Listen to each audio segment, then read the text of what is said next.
First point ನೋಡಿ, ಗಂಡ ಮಾತು ಕೇಳದಿದ್ದಾಗ ಅಥವಾ ಹೆಂಡತಿ ಮಾತು ಕೇಳದಿದ್ದಾಗ ಏನು ಮಾಡಬಹುದು ಅಂತ ಹೇಳಿದ್ರೆ, ಪ್ರೀತಿಯಿಂದ ಗೆಲ್ಲೋಕೆ ಟ್ರೈ ಮಾಡಿ. ಇದೊಂದೇ ಆಪ್ಷನ್ಸ್. ನೋಡಿ, ಎಲ್ಲೇ ಹೋಗಿ ನೀವು ಪ್ರೀತಿಯಿಂದ ಮಾತ್ರ ಎಲ್ಲವನ್ನು ಗೆಲ್ಲಲಿಕ್ಕೆ ಸಾಧ್ಯ. ದ್ವೇಷದಿಂದ ಏನೂ ಗೆಲ್ಲಕ್ಕೆ ಸಾಧ್ಯ ಇಲ್ಲ. ಇನ್ನೊಬ್ಬರ ಮನಸ್ಸಲ್ಲಿ ಜಾಗ ಇದ್ದಾಗ ಮಾತ್ರ ನಾವು ಅಲ್ಲಿಂದ ಏನು ಬೇಕಾದ್ರೂ ಪಡ್ಕೊಳ್ಳೋಕೆ ಸಾಧ್ಯ. ಅವ್ರ ಮನಸ್ಸಲ್ಲಿ ಜಾಗನೇ ಇಲ್ಲ ಅಂದಮೇಲೆ ನಾವೇನು ಪಡ್ಕೊಳ್ಳೋಕೆ ಸಾಧ್ಯ. ಎಕ್ಸಾಂಪಲ್ ಕೊಟ್ಬಿಡೋದಾದರೆ, ಈಗ ನಮ್ಮ ಅಕ್ಕಪಕ್ಕದಲ್ಲಿ ತುಂಬ ನಮ್ಮ ನೆಂಟರಿಷ್ಟು ಮತ್ತೊಬ್ಬರು ಯಾರೋ ಮನೆಗಳಿರ್ತವೆ. ಸೊ ಅವರೊಟ್ಟಿಗೆ ನಾವು ಚೆನ್ನಾಗಿದ್ದಾಗ ನಾವು ಏನು ಕೇಳಿದ್ರು ಲೈಕ್ ಸಹಾಯಕ್ಕೆ ಮುಂದಾಗ್ತಾರೆ. ಅದೇನೋ ಅವರೊಟ್ಟಿಗೆ ಚೆನ್ನಾಗಿಲ್ಲ ಅಂದಾಗ ಸಹಾಯಕ್ಕೆ ಬರ್ತಾರೆ.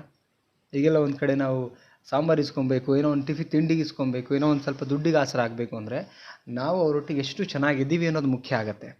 ಕರೆಕ್ಟ್. ಸೊ ಇಲ್ಲಿ ಪ್ರೀತಿಯಿಂದ ನಾವು ಗೆಲ್ಲೋಕ್ಕೆ ಸಾಧ್ಯ ಇದೆ.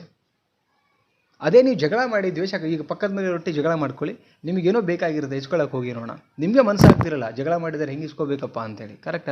ಅದೇ ನಿಮ್ಮೊಟ್ಟಿಗೆ ಚೆನ್ನಾಗಿದ್ದಾಗ ಹೇಗೋ ಕನ್ವಿನ್ಸ್ ಮಾಡ್ಬೋದು ಚೆನ್ನಾಗಿದ್ದಾಗ. ಸೊ ಅದಕ್ಕೆ ಪ್ರೀತಿಯಿಂದ ಗೆಲ್ಲಕ್ಕೆ ಟ್ರೈ ಮಾಡಿ, ಮೊದಲನೇ ಆಪ್ಷನ್ಸ್.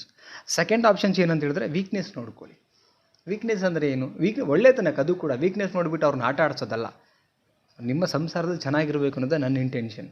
ಅವ್ರ ವೀಕ್ನೆಸ್ ಪ್ರತಿಯೊಬ್ಬರದ್ದು ಒಂದು ವೀಕ್ನೆಸ್ ಇರುತ್ತೆ. ಕೆಲವು ಹೆಣ್ಮಕ್ಳಿಗೆ ಹೊಗಳಿದ್ರೆ ಹೊಗಳಿಕೆ ಇಷ್ಟ.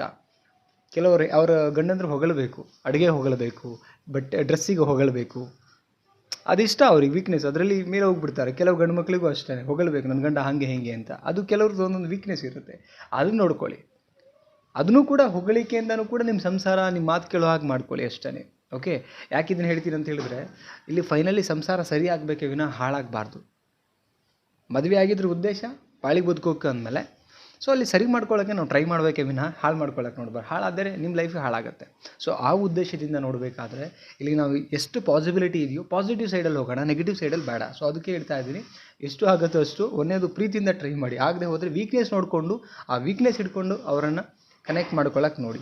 ಸೊ ನೆಕ್ಸ್ಟ್ ಪಾಯಿಂಟ್ ನೋಡೋಣ, ಹೊಗಳಿ ನೋಡಿ. ಅದೇ ಹೇಳಿದ್ದು ಈಗ ಹೊಗಳಿ ಅಂದರೆ ಸುಖ ಸುಮ್ಮನೆ ಹೊಗಳಬಾರ್ದು. ಅಲ್ಲಿ ಏನೋ ಒಂದು ಸಿಚುವೇಶನ್ ಬಂದಿರಬೇಕು ಹೊಗಳೋ ಥರ. ಕೆಲವರು ಎಲ್ಲದಕ್ಕೂ ಹೊಗಳ್ತಾ ಹೋದರೆ ನಿಮ್ಮನ್ನು ಅವ್ರು ಬಿಡು, ಅವ್ರಿಗೆ ಇವ್ರ ಕೆಲಸ ಆಗಲಿಕ್ಕೋಸ್ಕರ ಹಂಗೆ ಮಾಡ್ತಾರೆ. ಹೊಗಳಿಕೆಯಲ್ಲೂ ಕೂಡ ನೀವು ಜಾಣರಾಗಬೇಕು. ಯಾವ ಟೈಮಲ್ಲಿ ಹೊಗಳಬೇಕಾಗತ್ತೆ, ಯಾವ ಟೈಮಲ್ಲಿ ಹೊಗಳಬಾರ್ದು, ಹೊಗಳಿದ್ರೂ ಕೂಡ ಗೊತ್ತಾಗಬಾರ್ದು, ಹಂಗೆ ಹೊಗಳಬೇಕು.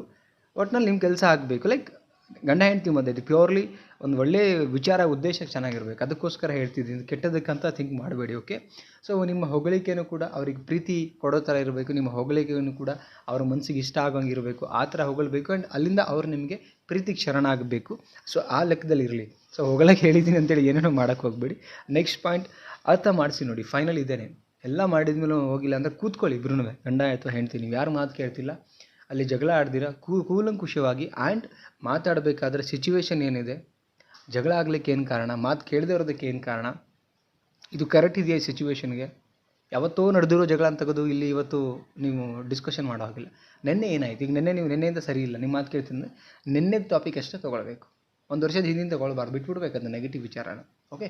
ಯಾಕೆ ಆಯಿತು, ನೆಕ್ಸ್ಟ್ ಏನು ತಪ್ಪು ಮಾಡಬಾರ್ದು, ಏನು ಎತ್ತ ಅದನ್ನು ಅರ್ಥ ಮಾಡಿಸಿ ನೋಡಿ, ಅಲ್ಲಿಂದ ಬದಲಾಗಬೇಕು.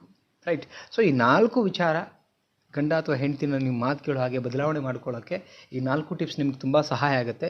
ಯೂಸ್ಫುಲ್ ಇನ್ಫಾರ್ಮೇಷನನ್ನು ಕೊಟ್ಟಿದ್ದೀನಿ. ನಿಮಗೇನು ಅನಿಸುತ್ತೆ, ಯಾವ ಪಾಯಿಂಟ್ ಇಷ್ಟ ಆಯಿತು, ಸೊ ಕಮೆಂಟ್ ಮಾಡಿ ತಿಳಿಸಿ. ಚಾನಲ್ಗೆ ಹೊಸಬರಾಗಿದ್ದರೆ ದಯವಿಟ್ಟು ಸಬ್ಸ್ಕ್ರೈಬ್ ಮಾಡಿ, ಈ ಒಂದು ಚಾನಲ್ನ ಬೆಳೆಸಿ ಅಂತ ಹೇಳ್ತಾ, ಆ್ಯಂಡ್ ಲೈಕ್ ಮಾಡಿ. ಮತ್ತೊಂದು ಟಾಪಿಕಲ್ಲಿ ಸಿಗ್ತೀನಿ. ನಮಸ್ತೆ.